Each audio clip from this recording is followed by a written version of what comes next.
first thing Margaret noticed was the silence. It wasn't the peaceful kind of silence that comes after a long day, when you can finally rest your head and let the world fade away. No, this was different. This silence had weight to it. It pressed against her ears and made her heart feel like it was beating too loud, too fast, too alive in a house that now felt half dead. She stood in the kitchen, staring at the kettle as steam rose from its spout. The morning light came to the window in pale yellow strands, touching the countertop where David used to leave his coffee mug. Every morning for 17 years, that mug had sat there, white ceramic with chip on the handle that he refused to throw away. It's got character, he always said with that crooked smile of his. The mug wasn't there anymore. Margaret had washed it 3 days ago and put it in the cupboard. She couldn't bear to look at it sitting empty. "Mummy?"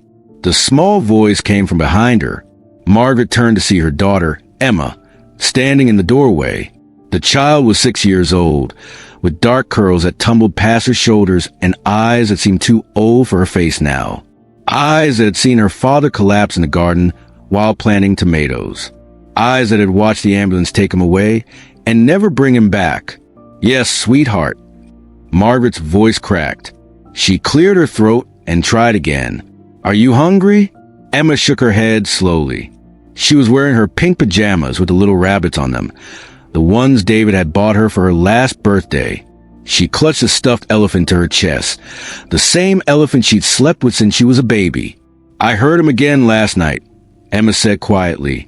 Margaret's hands froze on the kettle. Her stomach twisted into a cold knot. "Heard who, baby?"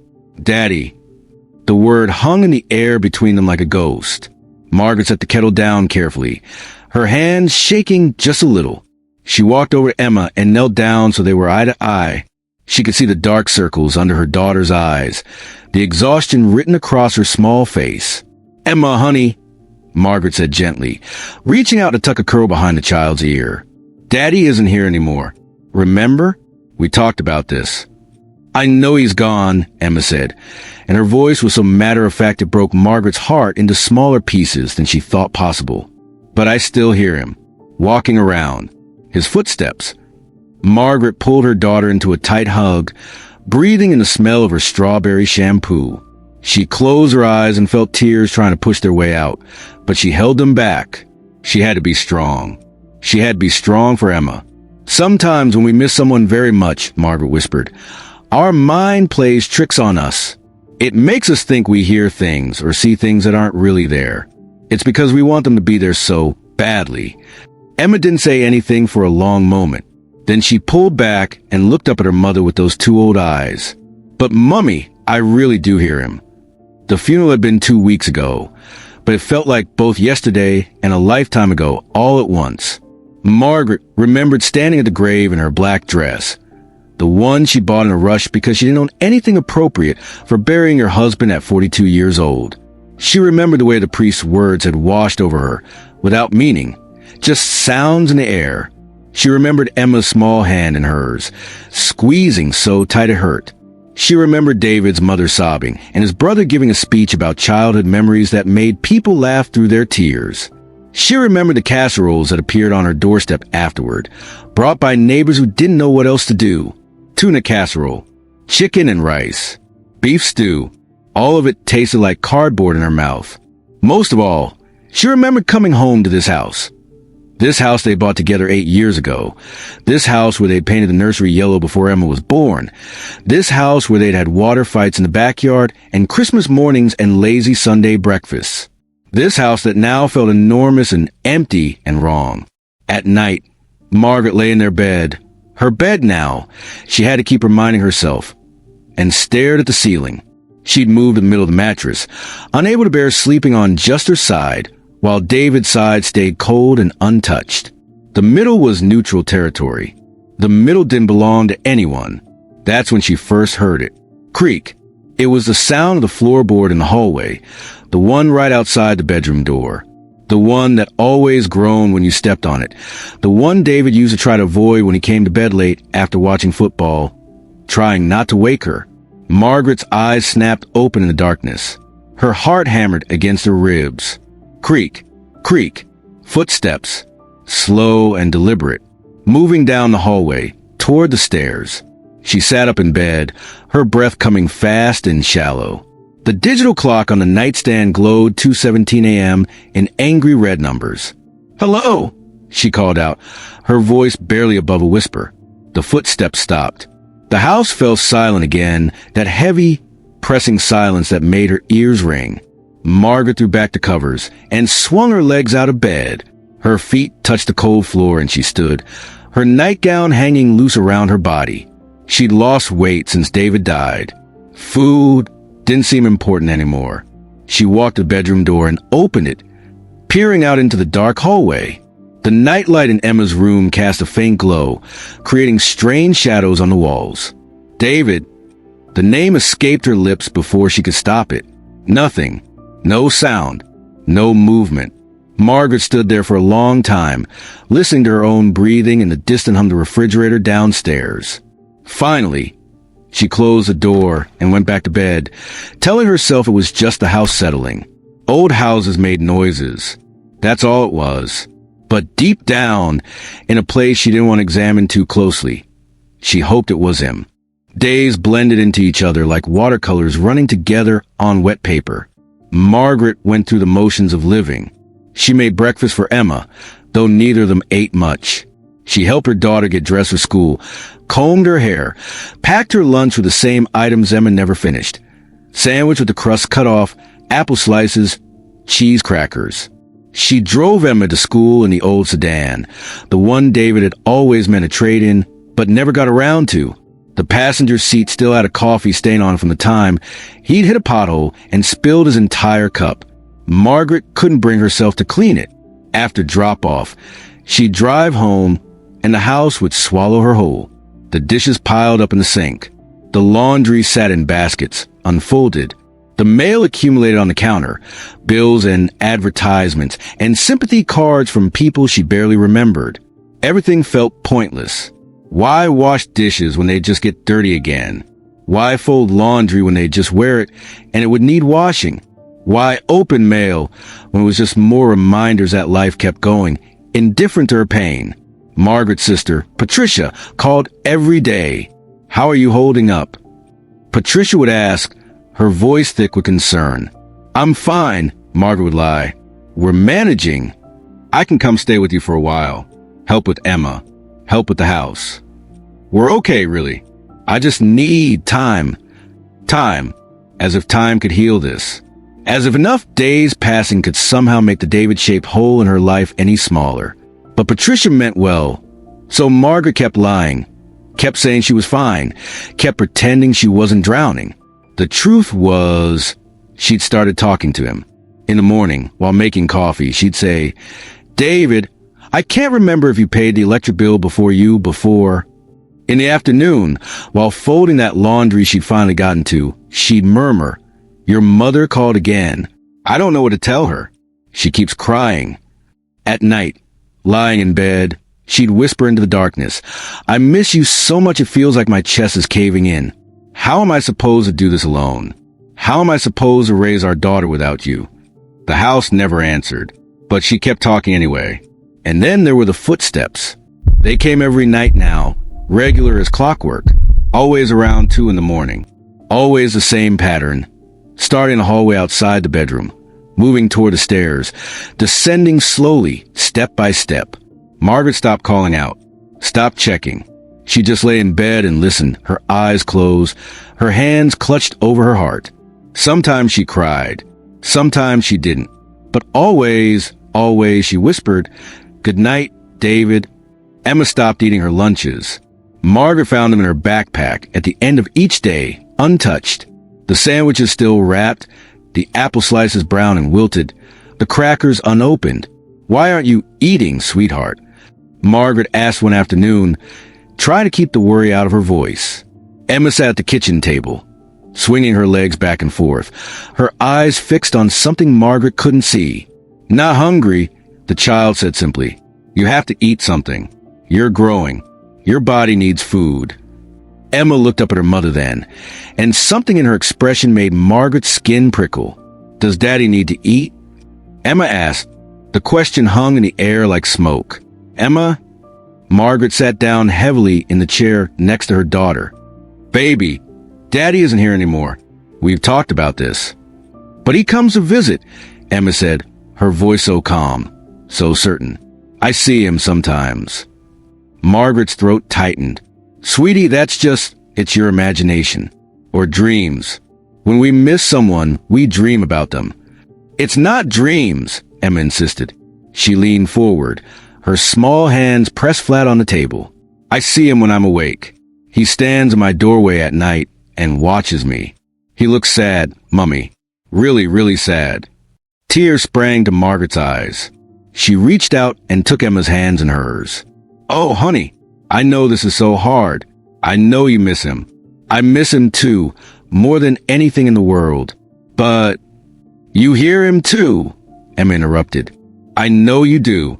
I hear you talking to him. Margaret's breath caught. She had tried to be quiet, had tried to keep her conversations with David to whispers when Emma was asleep. But children heard everything, didn't they? Children noticed things adults thought they were hiding. I just talked his memory. Margaret said weakly, it helps me feel better. Emma pulled her hands away. She slid off the chair and picked up her backpack from the floor.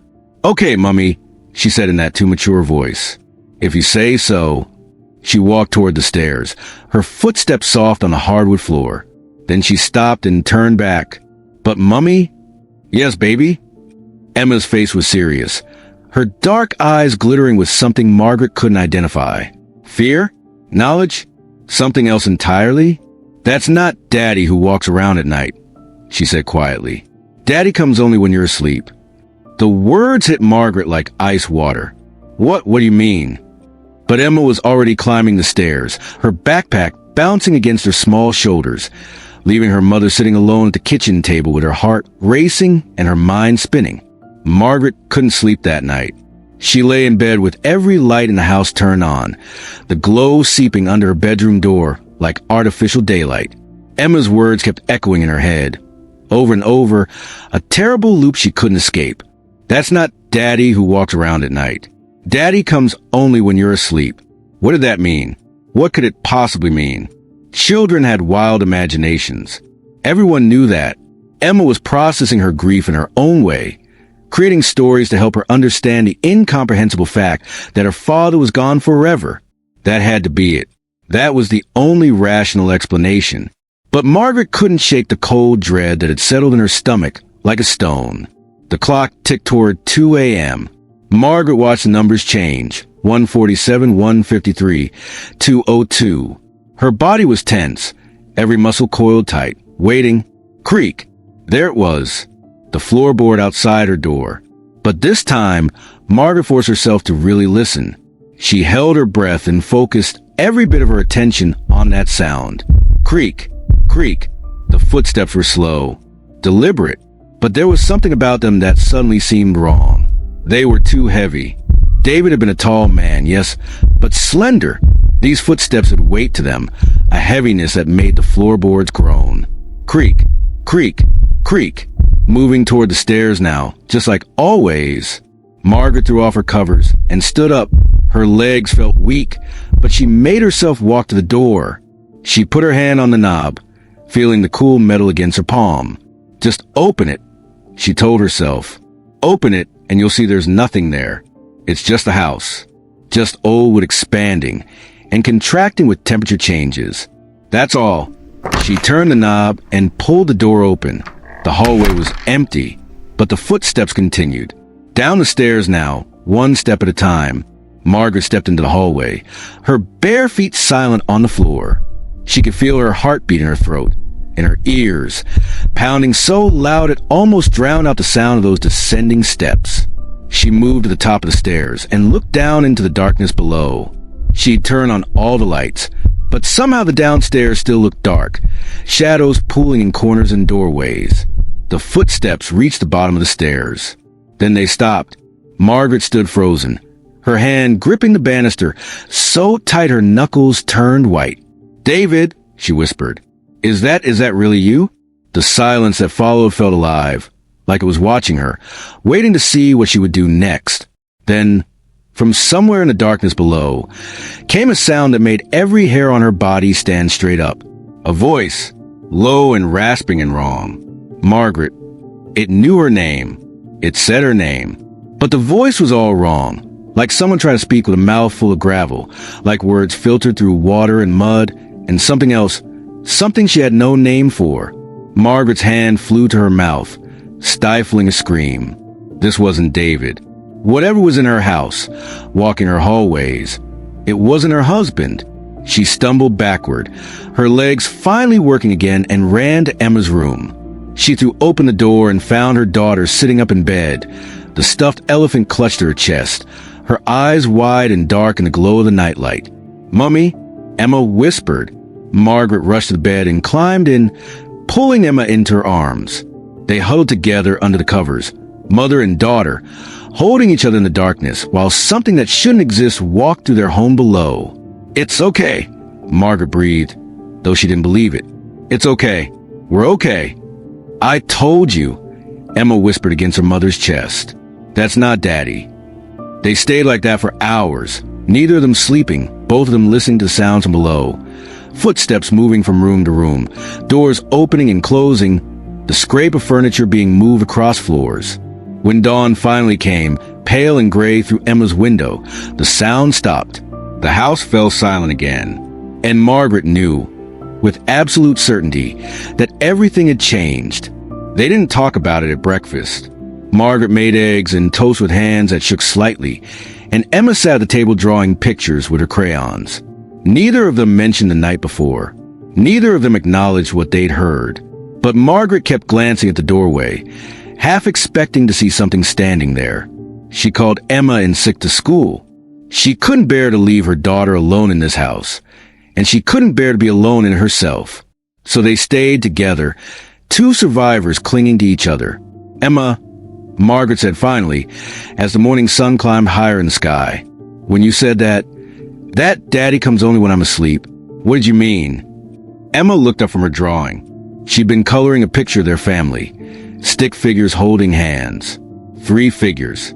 Daddy was there in the drawing, smiling. "I see him in my dreams," Emma said softly. "The real Daddy. He sits on my bed and tells me stories like he used to. He says he's sorry he had to go. He says he loves us so much."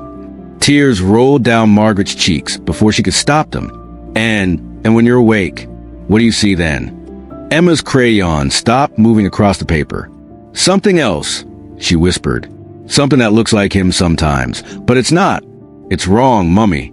Its eyes are wrong. And it doesn't smell like Daddy. It smells like the dirt in the garden where we buried the tomato plants that died." Margaret felt her stomach turn over. She wanted to tell her daughter she was wrong, that it was just her imagination, that there was a logical explanation for all of this. But she couldn't, because she'd heard it too. She'd heard that voice that wasn't David's voice, had felt the wrongness of those footsteps. "How long has this been happening?" Margaret asked. Emma thought about it, her small face serious. "Since after the funeral," she said. "It started that first night we came home. I heard it walking around, and I thought it was Daddy at first. I was so happy, Mummy. I thought he'd come back." Her voice cracked. "But when I saw it in my doorway, I knew it wasn't him. Real Daddy only comes in dreams now. The other thing, it comes when we're awake." Margaret pulled her daughter into her arms again, holding her tight. "Why didn't you tell me sooner?" she whispered. "I tried," Emma said, "but you said it was just my imagination, and I didn't want to make you more sad." The guilt hit Margaret like a physical blow. Her daughter had been trying to tell her, had been scared and confused, and Margaret had dismissed her concerns because she was too lost in her own grief to see what was right in front of her. "I'm sorry, baby," Margaret said, tears soaking into Emma's hair. "I'm so sorry. I should have listened. I should have believed you." They sat like that for a long time, holding each other as the house creaked and settled around them. Finally, Margaret pulled back and looked into her daughter's eyes.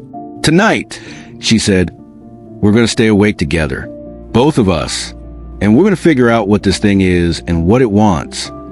Emma nodded slowly. "And then what?" Margaret tried to smile, but it felt wrong on her face. "I don't know yet," she admitted. "But we'll figure it out together." Okay, Mummy." They spent the rest of the day preparing. Margaret made sure all the doors and windows were locked. She kept the lights on in every room. She made them a big dinner, pasta with sauce, the kind David used to make on Friday nights. And they ate together, trying to be normal, trying to pretend this was just an ordinary day. But as the sun began to set and shadows crept across the walls, they both felt it. The waiting, the knowing that when darkness came, so would the thing that walked their hallways. They set up camp in the living room. Margaret brought down blankets and pillows, creating a nest on the couch where she and Emma could sit together with a clear view of the stairs and the hallway. She made hot chocolate, even though neither of them really wanted it. It just felt like something a mother should do, something normal to hold on to. Emma brought her stuffed elephant and curled up against her mother's side. They turned on the television, keeping the volume low, just for the background noise, just so the silence wouldn't feel so heavy. "Tell me about a good day with Daddy," Emma said suddenly. Margaret felt her throat tighten, but she forced herself to speak. "There was this day last summer," she began, her voice soft. "We drove to the beach, remember? It was so hot, and the car's air conditioning wasn't working right. Your daddy kept making jokes about how we were going to melt before we got there." Emma smiled a little. "I remember. He bought me ice cream, and it dripped all over my bathing suit. He bought you 3 ice creams because you kept dropping them." Margaret laughed, the sound catching in her chest. "And then he got in a wave fight with you, and you kept jumping on his back." "He let me win," Emma said. "He always let you win." They traded memories like precious coins, each one a small light against the growing darkness. Margaret told Emma about the day David had proposed, getting down on one knee in the rain like something out of a movie. Emma told her mother about the time Daddy had dressed up as a superhero for her 4th birthday party and let all the kids pretend to defeat him. The hours passed. The clock on the wall ticked steadily toward midnight, and then toward 1 a.m., and then toward 2 a.m. They both felt it when the time came, a change in the air, a thickness that made breathing harder. Margaret's hand found Emma's and squeezed tight. Creak! The sound came from upstairs, the floorboard outside the bedroom, but they were both downstairs. They were both here awake, watching. Emma's fingers dug into her mother's hand. Creak! Creak! The footsteps moved down the hallway above them. Margaret stared at the ceiling, tracking the sound. Creak! Creak! Creak! They were coming to the stairs now. "Mummy," Emma whispered, her voice trembling. "I'm here, baby. I'm right here." The footsteps began descending the stairs, one slow step at a time. Margaret could see the stairs from where they sat, could see each wooden step leading down into the living room. But there was nothing there. The stairs were empty, yet the sounds continued, each creak distinct and clear. Step by step, something invisible was making its way down. Margaret pulled Emma closer, her heart hammering so hard she thought it might break through her ribs. The footsteps reached the bottom of the stairs. They paused. Then they began moving across the living room floor, directly toward the couch where Margaret and Emma sat frozen. Closer, closer. Margaret could feel tears streaming down her face. She wanted to run, wanted to grab Emma and flee the house, but her body wouldn't move. She was paralyzed by fear and something else, something that felt like gravity, like pressure, like invisible hands holding her in place. The footsteps stopped directly in front of them. The air grew cold. Margaret could see her breath misting in front of her face. Emma was shaking against her side. And then, in the empty air before them, something began to take shape. It started as a shadow, darker than the darkness around it. Then it solidified, becoming more real, more solid, more there, a figure. Tall, wearing clothes Margaret recognized, jeans and the blue flannel shirt David had loved. But the face? Margaret's scream caught in her throat. The face was David's, and yet it wasn't. The features were right, the strong jaw, the nose, the mouth. But the eyes were hollow, black pits that seemed to go on forever. And the skin looked wrong, gray and waxy, like something that had been underground. "Margaret," it said in that rasping, underwater voice. "Emma, It reached out a hand toward them, fingers too long, nails cracked and dirty. "Don't touch her," Margaret shouted. Finding her voice at last, she pulled Emma behind her, putting herself between her daughter and this thing. "Don't you dare touch my child." The thing that wore David's face tilted its head, studying her. "I live here," it said. The words hung in the cold air. "I live here." Margaret's mind raced. Try to understand, trying to find logic in something that had no logic. "You're not David," she said, her voice shaking but growing stronger. "My husband is dead. He's gone. You're something else." The thing took a step closer. Emma whimpered behind her mother's back. "David died here," it rasped. "His last breath was in this house. His last thoughts were this place. Of you, of the child. So much love, so much wanting to stay." The hollow eyes fixed on Margaret. "I came because he called. Because the space he left behind was so big. So empty, I just slipped in. Filled the hole." Margaret felt sick. "Were you?" "I live in the spaces between," it said. "Between life and death. Between love and loss. I walk in the shape of what you're missing. I answer the calls of the grieving." "We didn't call you," Margaret said fiercely. "Didn't you?" The thing that looked like David smiled, and it was the worst thing Margaret had ever seen, a mockery of the smile she had loved. "Every night, you whisper to him. Every morning, you talk to empty rooms. You want him back so badly you can taste it. That want, that need, it's like a beacon. It draws me. It feeds me." Emma's small voice came from behind Margaret. "Where's real daddy?" The thing turned its terrible gaze to the child. "Safe," it said. "Gone to wherever the dead go. I don't know that place. I only know the in-between." "Make him come back," Emma said, tears running down her face. "Please, make real daddy come back." Something flickered across the thing's face, an emotion Margaret couldn't identify. "I can't," it said, and for a moment, just a moment, it almost sounded sad. "I'm not him. I can never be him. I can only wear his shape, walk in his footsteps. But I am not and will never be David." Margaret's hands were shaking. "Then why torment us like this? Why take his form?" "I didn't choose it," the thing said. "This is what you made me. Your grief shaped me. Your longing gave me substance. Every time you call his name, every time you pretend he's still here, you make me stronger, more real, more able to stay." The words hit Margaret like stones. She thought of all those mornings talking to empty rooms, all those nights whispering into the darkness. Every time she'd said, "David, I miss you," or "David, help me," or just "David," she'd been calling something, and something had answered. "But the footsteps," she said. "You walk around every night at 2 a.m. Why?" "The time he died," the thing said simply, "the moment his heart stopped. 2:17 a.m. I walk his last journey through this house. Over and over. The path he would have taken if he'd lived. From the bedroom, down the stairs, to the kitchen for water. But he never made it. He died before he left the bedroom. So I walk it for him. Again and again and again." Margaret felt Emma's arms wrap around her waist from behind. "What do you want from us?" Margaret whispered. The thing that wore David's face looked at them both for a long moment. "To exist," it said finally. "To be remembered. To matter. When you stop calling, I'll fade. When you stop grieving, I'll disappear. I'm made of your pain, Margaret.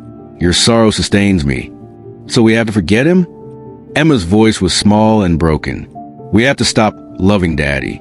"No," the thing said. "Never stop loving him.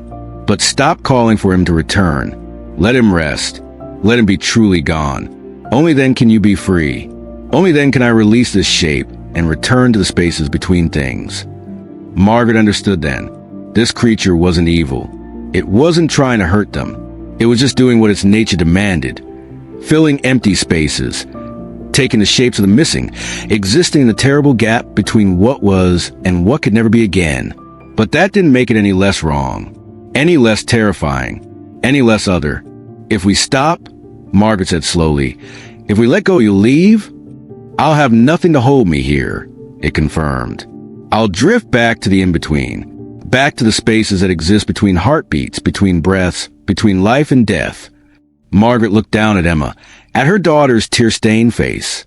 Baby, she said softly, I think we have to say goodbye. A real goodbye. To all of it.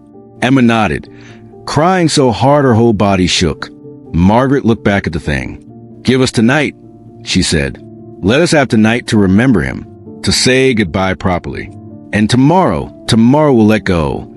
The thing that wasn't David tilted its head again, considering. Tonight, it agreed. But when dawn comes, you must choose. Hold on to your grief and keep me here, existing in this terrible space between life and death. Or let go. Let him rest. Let yourselves heal. We'll let go, Margaret promised, though the words felt like knives in her chest. We'll say goodbye. The thing nodded once. Then, like smoke dissipating, it began to fade. The features blurred. The shape lost definition. And then it was gone, leaving only the cold air and the empty living room. Margaret and Emma held each other and cried until they had no tears left. They didn't sleep. Instead, as the hours crept toward dawn, Margaret and Emma did something they should have done weeks ago. They remembered David properly. Margaret pulled out the photo albums from the bookshelf, the one she'd been too afraid to open because seeing his face would hurt too much. And yes, it hurt. God, it hurt more than anything. But it was a good hurt, a necessary hurt. They looked at pictures of David holding baby Emma in the hospital. His face split with the biggest smile Margaret had ever seen. They looked at their wedding photos, David young and nervous in his rented tux. They looked at family vacations, birthday parties, ordinary Tuesday afternoons that seemed unremarkable at the time, but were now precious beyond measure. Tell me things I might forget, Emma said quietly. Things about Daddy. So Margaret told her. She told Emma about how David used to sing in the shower, terribly off-key, and how it always made her laugh. She told her about the time he tried to cook Thanksgiving dinner and set off the smoke alarm 3 times. She told her about how he cried during sad movies but pretend he wasn't, wiping his eyes and claiming allergies. She told her about how David had been scared the day Emma was born, so scared his hands had been shaking when he first held her. How he'd stood in the nursery for hours that first night, just watching her sleep, making sure she was still breathing. She told Emma about their first date, their first kiss, their first fight, and how they'd made up. She told her about the way David's face would light up when he came home from work and saw them both.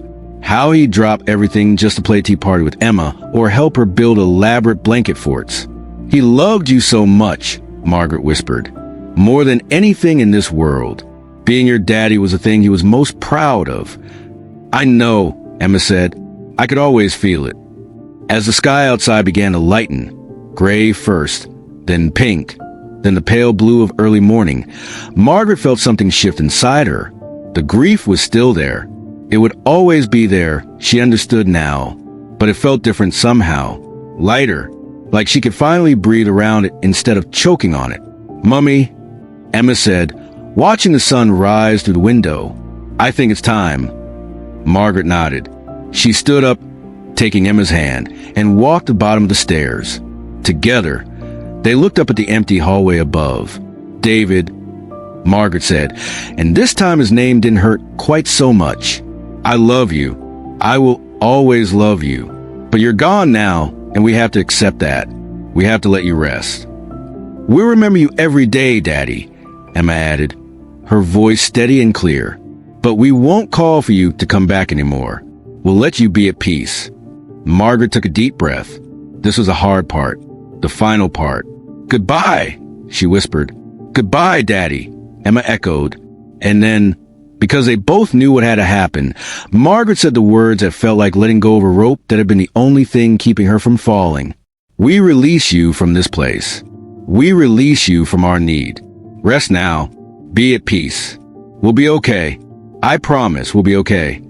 The house seemed to hold its breath for a moment. Then, so quietly Margaret almost missed it, a sound drifted through the air. It was warm and gentle, like a breeze on a summer day. It felt like an embrace, like forgiveness, like love. And then it was gone. The coldness that had filled the house for weeks lifted. The oppressive silence became just ordinary quiet. The shadows in the corners were just shadows again, nothing more. Emma looked up at her mother. "He's really gone now, isn't he?" "Yes, baby," Margaret said, tears rolling down her cheeks. But these were different tears. Cleaner tears. "He's at peace now. And so are we." They stood there together, mother and daughter, as the morning sun filled the house with warm, golden light. It touched the walls, the floors, the furniture, everything David had touched, everything he had loved. And Margaret realized something important. David hadn't left them empty. He'd filled them both with so much love, so much strength, so many beautiful memories.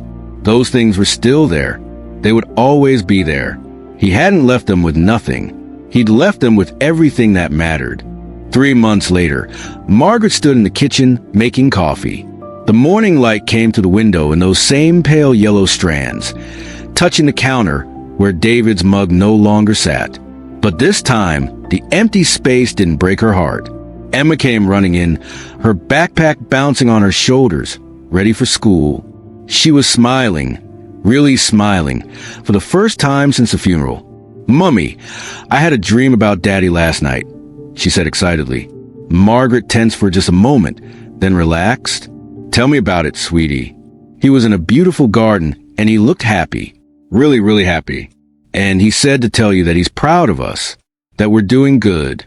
Margaret knelt down and hugged her daughter tight. "I think we are doing good," she whispered. "I think we're going to be okay." And for the first time since that terrible day in the garden, Margaret believed it.